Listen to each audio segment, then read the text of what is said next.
If I look like I'm tired, it's because I just woke up from a food coma. I'm sure some of you guys can relate, because I just totally just knocked out for like an hour and a half after eating Papa John's.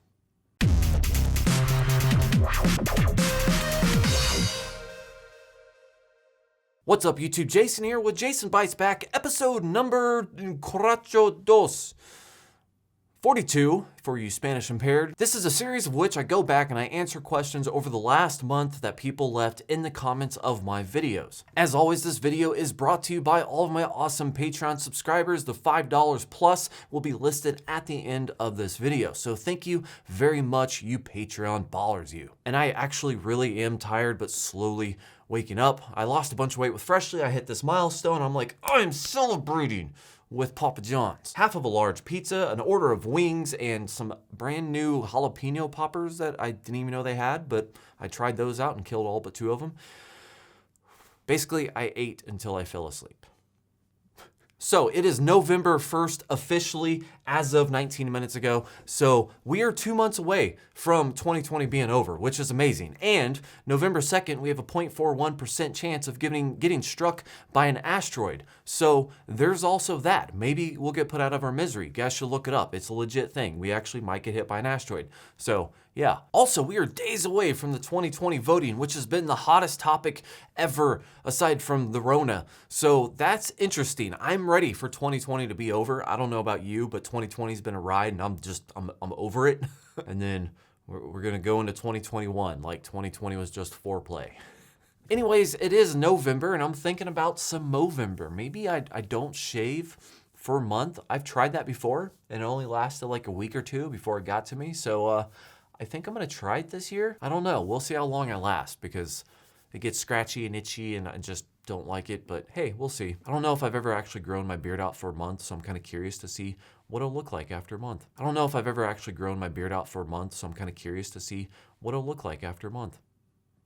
Let me know what you think I should do in the comments down below. If I get enough, let me know if I should try it in the comments down below. If I get enough support, maybe I will. So let's jump right into the questions. The first one is from Big Neil. He said, what chassis are you using? Referring to the one in the video, he's referring to Loki.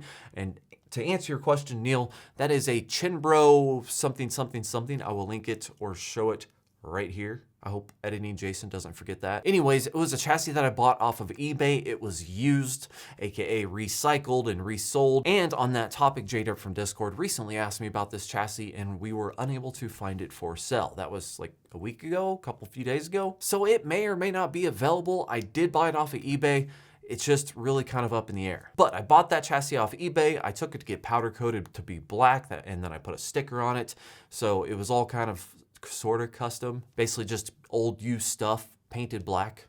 Just go to eBay and search 48 Bay server chassis. Next question is from Jonathan. He said, how hard was it to move your metadata over to a bigger SSD? Actually, it wasn't really that hard when I was migrating from one SSD to another, but still using the same operating system. I know if you're going from like, let's say Windows to Unraid or something like that, you might have a little bit of a hiccup or you might have to do something or it just might not be compatible at all. But if you're just an Unraid going from a smaller SSD to a bigger one, it's super easy. It's literally just a matter of mounting the SSD into Unraid, going into your command line and executing the copy command. And that's it. And that's like the fastest way. It'll take a little bit depending on how big your metadata is, but it's super simple. If you're not comfortable with the SSH, you could also use Unraid to mount the bigger SSD alongside your smaller SSD, and you could just set up a share, and then you could use Windows to drag and drop files between it. But that'd be really weird because you'd be like copying files to your computer and then copying files back to the server. So the copy process itself would take a lot longer, but that is an option if you want to. Next question is from Warped Weft. Good points, great for techies, but you probably overkill for the average home user. Yes, maybe. Actually, I picked this question because probably overkill for the average home user.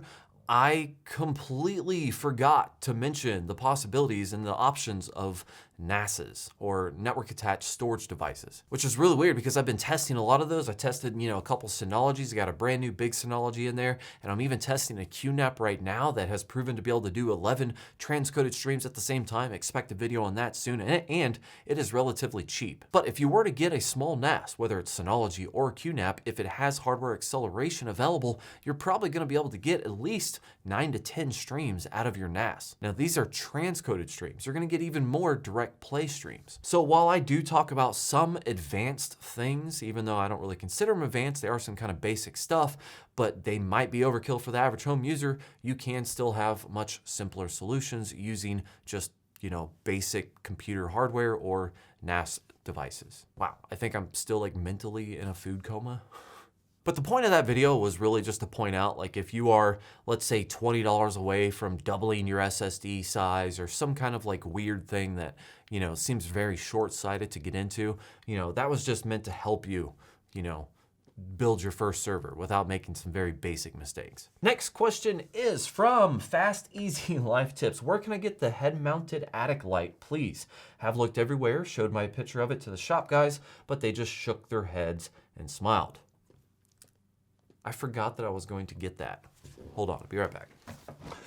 Okay, this is actually a very limited edition headlamp that you can't buy in stores anymore. It's custom fit to my head, and it's probably one of the most useful things in my toolbox. If it looks stupid, but it works, is it still stupid? The answer is no. Because you put this on your head, you go up in the attic, and you can see everywhere you look. I mean, come on. It's a win. Next question is from Matt. He says, did you ever install the second sensor? He's talking about the MyQ Smart Hub install video that I did.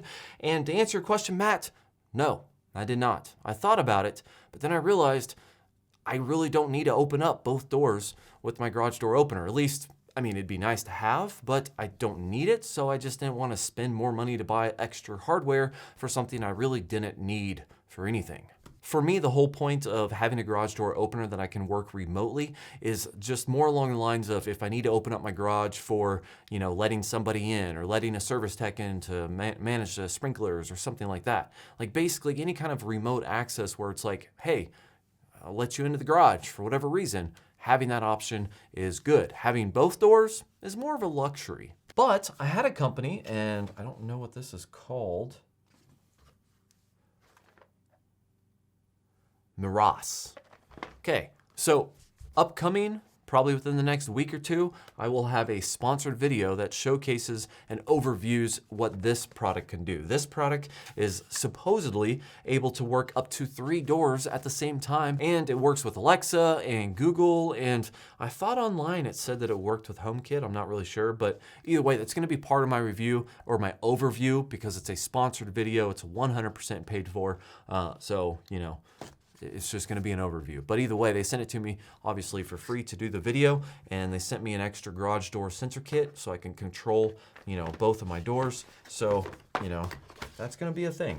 I can't even open it right now because that's also part of the video, like a little unboxing thing. Next up, Brandon, he said, man, what a missed opportunity for ECC memory. Why even go Ryzen then? You could have gone with QSV, saved a ton of money on the P2000 and used a proper HBA. I wouldn't trust that M.2 SATA adapter with my drives for an instant. Well, he's talking about the Angry Inch. And Brandon, you do have a lot of valid points. I'll give you that. Yes, having something like that without ECC memory, especially if you want to look into running something like TrueNAS, for example, it's definitely good to have ECC memory. And yes, if I would have had something with QuickSync, it definitely could have helped me not having a P2000 in there because, a nice, decent CPU that has QuickSync is definitely going to be able to perform good enough for a build like this. And the M.2 SATA adapter, honestly, I didn't even know that thing existed, but you know what? I've used it ever since I built it as my Blue Iris DVR and it still works. I'm not vouching for it. I'm just saying it still works for me. So, it is what it is. But with all that said, yeah, you're right. It's probably not the best build and it's probably not the best selection of parts, but it's really, really small. It's called the Angry Inch and it still works and it's pretty quick.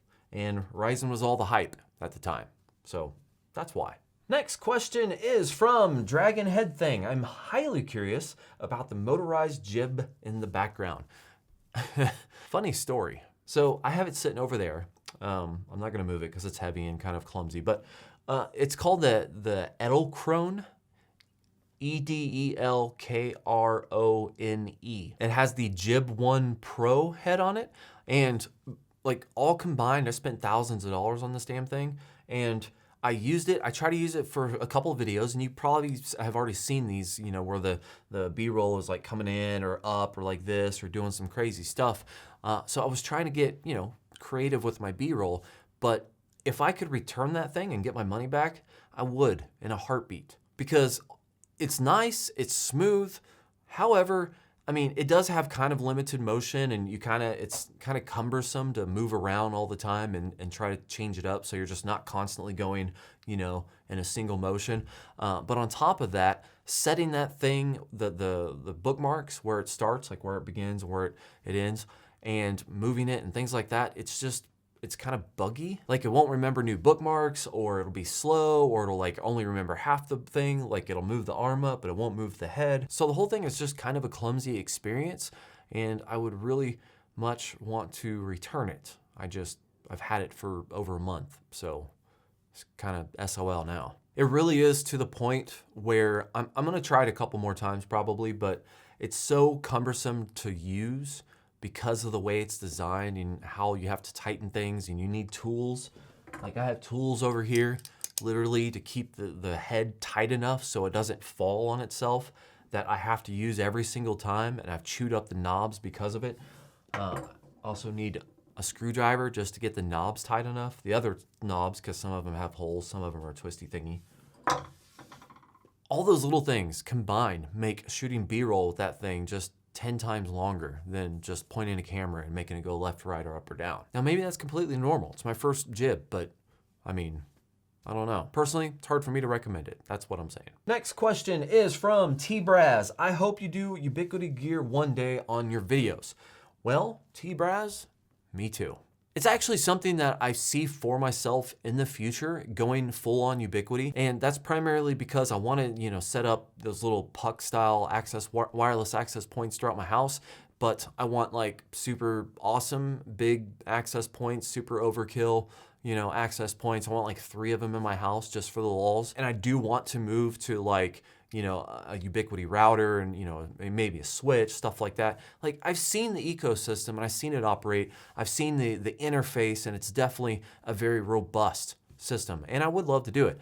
But jumping into that takes a lot of money.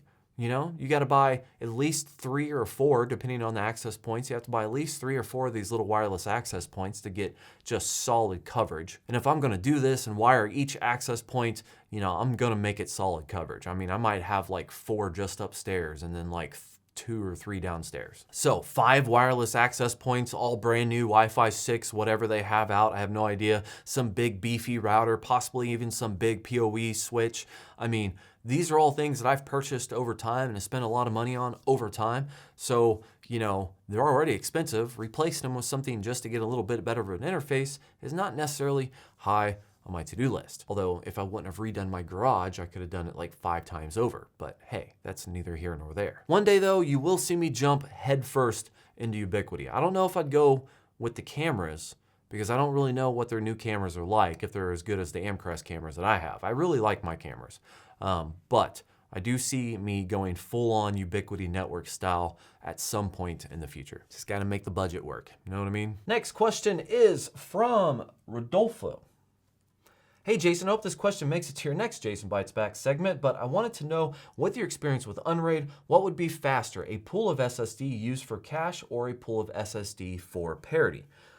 Well, what I can say is that I have played around on a much smaller scale using like hard drives versus SSD for a parity drive to see if you get like an actual really good speed boost when you're writing to the array. And in the very small testing that I did, it did not seem to drastically boost the performance. It did a little bit, of course, but really you're still kind of limited by the hard drives. So if it were me and I wanted to get an actual speed boost, you know, as far as writing to the array, I would just invest in a larger SSD or a pool of SSDs for the cache drive, just because you can write stuff to that array and have, you know, SSD-like speeds when you do so, assuming you have the network to handle it. So invest in a bigger cache and don't worry about using SSDs for parity, at least not right now. Next question is from Matt. Hey dude, can you do a video on private internet access configuration with Plex, having all kinds of issues? Okay, so I actually picked this question because I've recently signed up for private internet access affiliates. I've ignored a lot of other VPNs out there just because I already had NordVPN, but NordVPN, they kind of had that whole thing with the hack server where the hack wasn't that bad, but then they kind of handled it wrong. And with NordVPN, I always had issues getting torrents to seed. So like, I like to share Ubuntu ISOs. I mean, I like to keep that operating system that's made for free alive so people can download it quickly. And with NordVPN, I can't do that. So I had to use a different VPN service, but the other VPN service that I used didn't have an affiliation program, or at least at the time of when I looked at all this. So I casually looked around for other VPN options, kind of ignoring private internet access for the longest time because it was so massive. And I was like, oh, that's a cliche VPN. Everyone does that. Let's find out what else is out there. Anyway, the long story short, I finally gave in. They sent me a test code for it and I tried it out and I was able to enable port forwarding, which is what I think is going to work for Plex. Although I did a little bit of testing, I wasn't able to get it to work right away. I have not spent too much time on that, but it was able to port forward and seed torrents. However, it doesn't have servers in the US that supports port forwarding, probably for legality reasons. So that is something there. But you can still configure it, you can still use it. The speeds were slow because I was using the OpenVPN protocol, and then I switched to, I think it's called WireGuard, which definitely boosts my speeds for downloading. And it's compatible with things like your Unraid server, where you can create a Docker, I think it's called Deluge or whatever. You can create a Docker in Unraid that sets up and connects to the VPN, and you can make multiple things on your network route through it, which was also a thing that NordVPN could not do, which was a little aggravating to me. So I've completely shifted away from the NordVPN affiliate, and now you can find links for private internet access affiliation discount codes. They're generic. Everyone has discount codes if you have an affiliate account. But if you're going to sign up for it, you know, use mine if you want to. The only thing though I have not been able to configure or confirm that works is Plex behind a VPN. In this case, using the port forwarding option in the VPN service to forward all of those traffic requests to Plex. I don't know if it's possible. I spent maybe 10 minutes on it and then had to get, on with another video. So if you guys have any experience with that, definitely post that in the comments down below. So that is going to be a video I want to work on where I test different aspects of private internet access and just kind of prove what it can do. That way to kind of legitimize my affiliation with them. So that is one of the things that I want to get working. So if you guys have any input, comments down below. Next question from Bond. Why can't you get a Tesla Powerwall? Well, Bond W07, that's because I'm not that rich. A Tesla Powerwall plus the solar panels plus extra Powerwall, I mean, you're looking at $45,000. If I get 3 Powerwalls, that's like $48,000. So the only way I would get that is if, one, I created a Tesla affiliate link and I just begged everybody who was already going to buy a Tesla Powerwall to just use my link to give me credit to possibly get a free one. I think that is a thing, maybe not. I think that might be only with cars. Or 2, wait a couple years and maybe I'll be able to afford to get the loan to get the Powerwall. Locally here, this is what sucks. Okay, if you have a Powerwall here in Kansas, the lovely monopoly we have locally, Evergy, as far as I know, does not allow you to sell your excess electricity to their system, which means they will take your excess electricity, but they will not give you credit for it. And they are currently in the process, probably successfully lobbying the local freaking corrupt politics into making a mandatory like $35 solar panel charge to every customer. So there's already like a minimum connection fee. I think it's like $15 or $25 just to have service, but they want to charge a $35 solar panel fee. And they're literal words where people with solar panels are not paying their fair share. Okay. They take the energy that these people are producing. Some people produce way more than what they should. If you have solar panels, you know that you can sell back or at least give back to the company. So they are turning around and selling people's solar electricity and not giving them credit for it, and then wanting to charge them for the benefit or the ability to sell them electricity. Like, wow, wrap your head around that. We're so backwards here in Kansas. I mean, in California, their power company, PG&E or whatever, Spoon, you've talked about them all the time. I mean, yeah, sure, they burn down like all of California, but at least they'll buy your electricity from you. Here in Kansas, nope, they want to charge you for it. Next and last question is, this is on the video where I fixed the Synology's biggest problem. Pedro, wow. Pedro says, clickbait warning, no storage device needs colored blinking lights. Well, Pedro, you shut your dirty whore mouth. All right, well, that is it for today, guys. Thank you as always. If you have any questions that you want the biggest chance of being featured in next Jason's Bites Back video, leave them in the comments down below. Again, the names of my awesome $5 plus Patreon subscribers will be listed at the end of this video. Thank you for watching, like and subscribe, and have yourself a good day. Wow.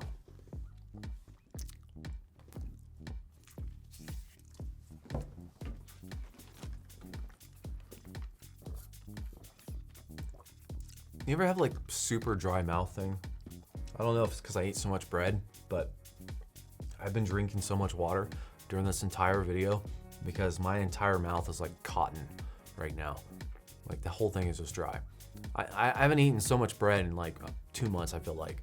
This whole Freshly thing, I signed up for it and I lost 25 pounds and I've been kind of bouncing between losing 25 pounds to like 22 pounds because I've been fluctuating by 3 pounds. I go out and eat like a quesadilla burger and then I go back to the Freshly and then, you know, I want some tacos and I go back to the Freshly. Pretty much I got down to that comfort level where I'm like hovering around 175 pounds. So I'm like eating pizza and, you know, eating burgers and stuff randomly, like maybe once a week. I got like a cheat day thing. I don't know.